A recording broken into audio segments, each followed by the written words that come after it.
So that just doesn't make sense, the nature of things. All right, let's get into today's episode. I was 16 years old and a sophomore in high school. My dad was remarried when I was 14 years old. She had a 5-year-old daughter who was and still is an angel on earth. But I was not blood to her mother, and that was made clear through actions. In other words, my stepmother and me did not get along. Part of the problem was I was forced to call her mom instead of her name. Life was not good for me. In fact, I hated life and could not wait to get out of that house. I was a typical teenager, however, you know what I mean. Like the bumper sticker I once saw said, hire a teenager while they still know everything. I did not know at that moment, but within a week, I would be gone. What happened? I don't remember what day of the week it was. I think it was a Wednesday, but I can't really remember. But I was attending my Aikido martial arts class. We were doing sparring matches. During one of those, I ended up breaking my right hand while I was trying to block a kick. I ended up being taken to the hospital where it was officially determined that I indeed did break bones in my right hand. It put me into a soft cast and told me to see my regular doctor tomorrow. It was now it was after midnight, and we lived 5 miles from the hospital.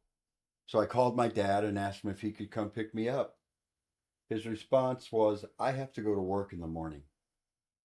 You got yourself into this, you get yourself out of it. Those words hit me like a sledgehammer. I started walking. I was in pain, and the more I walked, the more anger and hurt I felt. In the morning, my father told me that he was not going to take me to the doctor and that I would have to figure it out. So I called my girlfriend to see if she could help, and she said yes. The doctor put a cast on me and said that it would be about 6 to 8 weeks before it would be ready to come off. All I could think about was moving out, but I was 16 years old. But I also did not care. I was determined to do it and do it soon. I did not make it to school that day. Instead, I asked my girlfriend to take me to the old apartment complex that my family had lived at before the house we were living in now. But first, we had to go back to that house and pack up my clothes, and then we left for the old apartments. When we arrived, I went to my best friend's apartment. He lived there with his grandfather, and I told him what was going on, and his grandfather agreed to let me live there. But I had to follow his rules, and I agreed. The next day, I went to school and then to my job at the public library. While I was at work, my father called. Back then, there were no cell phones, so the call was sent to my boss's desk, and I had to talk to my father while she sat not more than 2 feet away from me. She could hear everything that both of us were saying. My dad was asking where I stayed the night before and that I needed to come home after work. I told him no, he did not like that. But I held my ground. I said, Dad, I hate it there. She is your wife, not my mother. I would be leaving in about a year or so anyway. I know you love her, Dad, and I'm happy for you. It is your life, Dad, not mine. He said, I don't care how you feel. You better come home. I said no and hung up. Mrs. Clark was my boss. She was in her 50s and a very stern woman. She said something to me that I will never forget. She said, you are doing the right thing and to hang in there. The words you told your father tell me that you have thought this through. She also said that is what life is all about. When you have major decisions to make, always slow down and reason them out. I just saw you do that. And she also said, I'm proud of you. After work, I did not go home to my dad. I went to my new home. My dad ended up coming there to talk with my friend's grandfather. It turns out, however, that my dad had called the cops to help him get me home. The cops asked him if I was attending school. He said yes. Does he have a job? He said yes.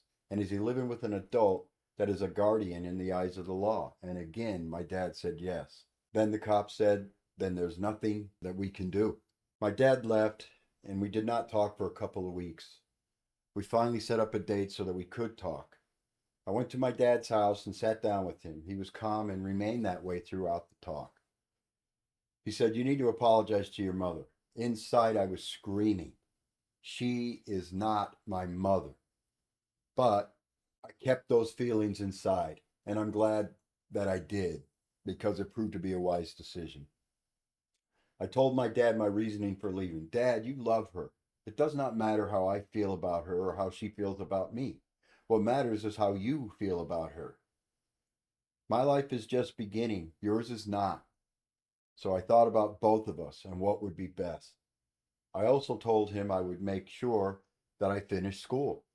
I may not have been going to college when I graduate, but I did know I would be better with a diploma than without. Why did I share this story? Because if you have been following my episodes so far on my channel, you'll remember the water spider story when I was 5 years old.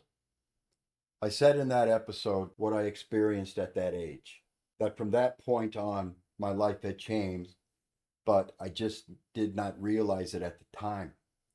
I still did not understand it when I was 16 either, but the manner I used to reason my way through it, what happened to me that night, was the same.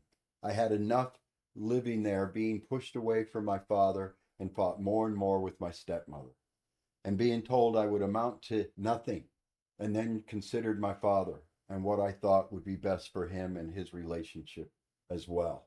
If this story was able to remind you of something similar that happened to you, then please share it in the comments section. And don't forget to like, subscribe, and turn on that notification bell so you don't miss a single episode.